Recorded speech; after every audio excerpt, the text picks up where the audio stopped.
Avant que le Japon ne porte ce nom, avant que ses empereurs ne revendiquent une lignée divine, avant que les cerisiers en fleurs ne deviennent le symbole d'une beauté fragile, il y avait le chaos.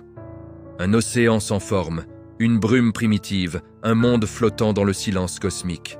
Et c'est dans cette obscurité que naquirent les premières divinités.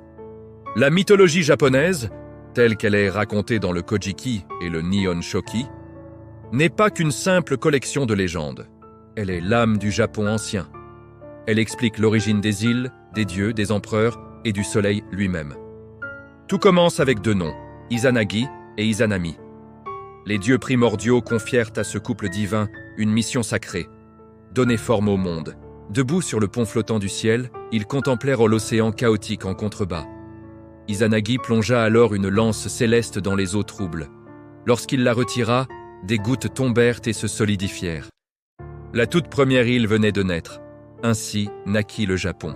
Izanagi et Izanami descendirent sur cette terre nouvelle et célébrèrent une union sacrée.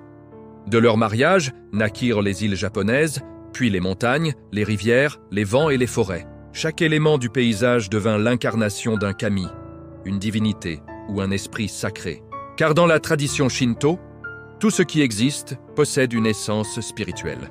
Mais la création n'est jamais sans sacrifice. En donnant naissance au dieu du feu, Izanami fut mortellement brûlée. La douleur la consuma et elle mourut, descendant dans le royaume des ombres, Yomi. Izanagi, fou de chagrin, décida de la suivre dans le monde des morts. Mais Yomi n'est pas un lieu pour les vivants.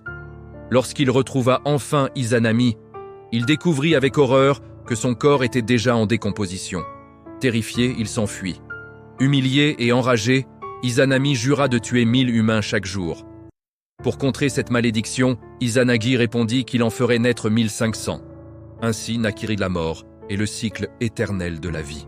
Après son retour du monde des ombres, Izanagi entreprit un rituel de purification. Il se lava dans une rivière pour se débarrasser des impuretés de Yomi. Et c'est lors de cette purification que naquirent 3 des plus grandes divinités du panthéon japonais. De son œil gauche naquit Amaterasu, la déesse du soleil. De son œil droit naquit Tsukuyomi, le dieu de la lune. Et de son nez naquit Susanoo, le dieu des tempêtes et des mers. Amaterasu était lumineuse, majestueuse, rayonnante. Elle incarnait l'ordre, la clarté et la fertilité. Son éclat illuminait le monde et donnait vie aux récoltes. Elle devint la souveraine du ciel. Susanoo, en revanche, était impulsif, sauvage, imprévisible.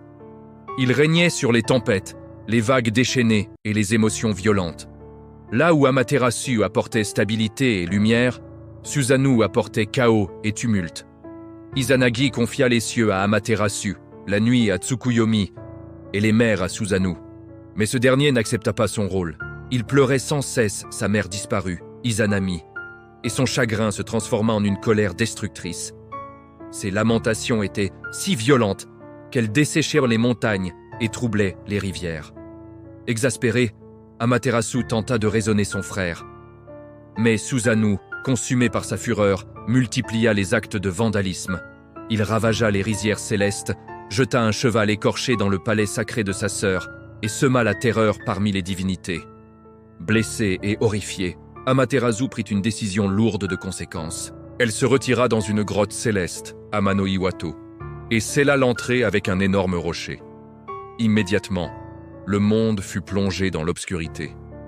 Sans le soleil, les récoltes moururent. Le froid envahit la terre. Les esprits malveillants profitèrent des ténèbres pour se répandre. Les dieux comprirent que sans Amaterasu, l'existence elle-même était menacée. Ils devaient trouver un moyen de la faire sortir.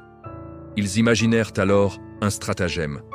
Devant l'entrée de la grotte, ils organisèrent une grande fête. La déesse Ame-no-Uzume monta sur un tonneau et se mit à danser de façon exubérante, provoquant les rires de tous les autres kami. Intrigué par cette joie inattendue dans un monde censé être plongé dans le désespoir, Amaterasu entr'ouvrit la porte de la grotte pour voir ce qui se passait. Les dieux avaient placé un miroir sacré juste en face de l'entrée. Lorsqu'Amaterasu aperçut son propre reflet, si brillant et lumineux, elle fut fascinée. À cet instant précis, les dieux saisirent l'occasion déplacèrent le rocher et la tirèrent hors de la grotte. La lumière jaillit à nouveau sur le monde. Le soleil était revenu.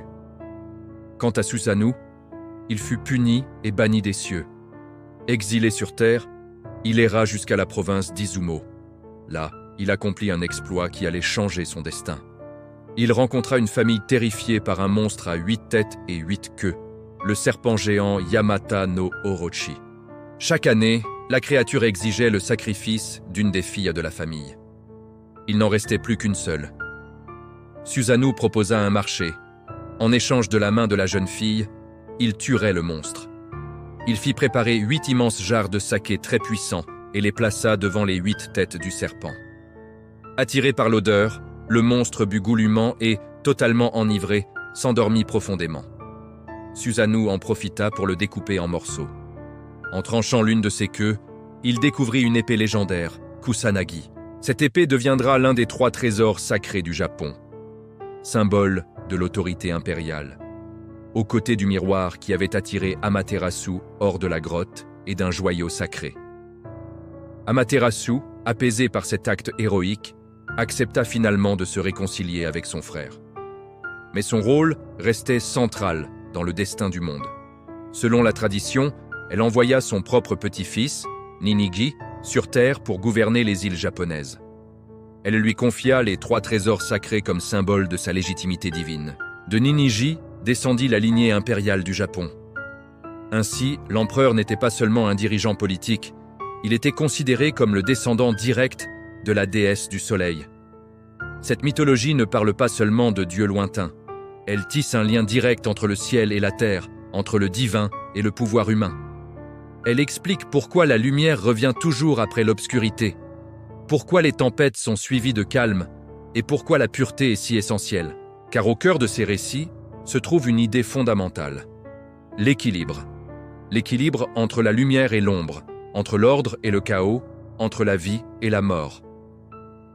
Izanagi représente la purification et la renaissance. Amaterasu incarne la lumière et l'harmonie.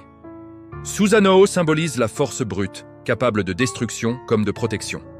Ces mythes ont façonné l'identité japonaise pendant des siècles. Ils ont inspiré les rituels Shinto, les sanctuaires dédiés à Amaterasu comme celui d'Ise, les cérémonies impériales et l'imaginaire collectif. Même aujourd'hui, alors que le Japon est une nation moderne, technologique et tournée vers l'avenir, ces récits demeurent incroyablement vivants. On les retrouve partout, dans les festivals, les mangas, les films d'animation, et même dans les traditions familiales. Car la mythologie japonaise n'est pas seulement un souvenir ancien.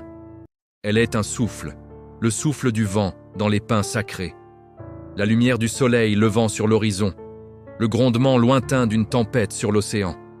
Elle nous rappelle que la lumière peut parfois se cacher, mais qu'elle finit toujours par revenir. Et quelque part, lorsque l'aube illumine les montagnes du Japon, on peut encore imaginer Amaterasu ouvrant les portes du ciel, tandis que Susanoo parcourt les mers, et qu'Izanagi, dans le silence des origines, contemple le monde qu'il a contribué à créer. Un monde né d'une lance céleste, un monde façonné par l'amour, la perte et la réconciliation, un monde où les dieux marchent encore, invisibles, parmi nous.